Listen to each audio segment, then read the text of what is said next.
We have an amazing Tuesday meal for you. Emily Madden with HEB cooking up a green chili mac and cheese casserole. That just sounds delicious. Well, because it is delicious. It is delicious. Yeah, and the minute you stepped into the studio, we could smell the aroma. We saw it. I wish folks at home could really smell it. Where do we start? What do you got for us? So I've already made the casserole because I have to bake it, but it's a pound of pasta, and I use this awesome gnocchi pasta from Italy. It's a bronze cut pasta, and so you want your pasta to look like it's had sandpaper taken to it. Oh. See how it's all kind of white and it looks like it's rough? I never knew there was such a thing as a bronze cut pasta. What's the difference between just the look, or is it also a flavor? The look is different, but it's mainly the texture and how the pasta reacts with the sauce. I think you've all had that bowl of spaghetti where the sauce just slides right off. This won't do that. The texture of the bronze cut pasta kind of holds on to that sauce and makes for the perfect mac and cheese. Well, and is that why it's so much better, because it holds on to the sauce? Yeah, and they cook up really big in these fun little shells. We all love shells and cheese. These are nice big shells, and the kids love them because they're super fun. You've tried this pasta. Yes, you said I have. Your son likes it. This is my son's favorite pasta. We keep it in our pantry, and it's pretty good. I mean, usually you have to add a little bit of salt to taste, but it tastes pretty good just by itself if you dare just eat a bowl of pasta. Yeah, it's a great pasta. So I just cooked that up and then tossed it in a little butter so it wouldn't stick together. And then I cooked off 1.5 pounds of ground beef. You could do ground turkey, ground pork, ground chicken, any kind of ground meat you wanted to add. It can really go any other way. I just browned this up with some of our house rub, which is sea salt, cracked pepper, and roasted garlic. You always want to season your meat when you cook it. Think of different layers. You want every layer of your dish to taste great.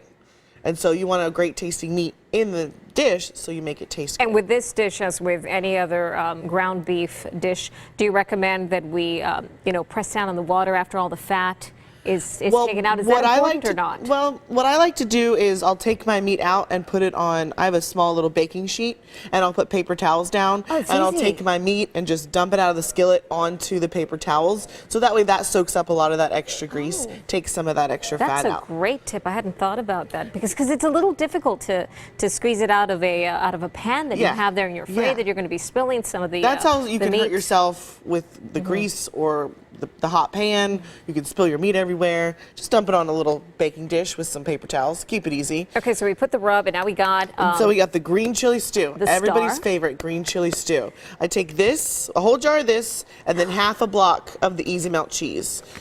Who doesn't love Easy Melt cheese? I know. It's so wonderful. This is a 2-pound block.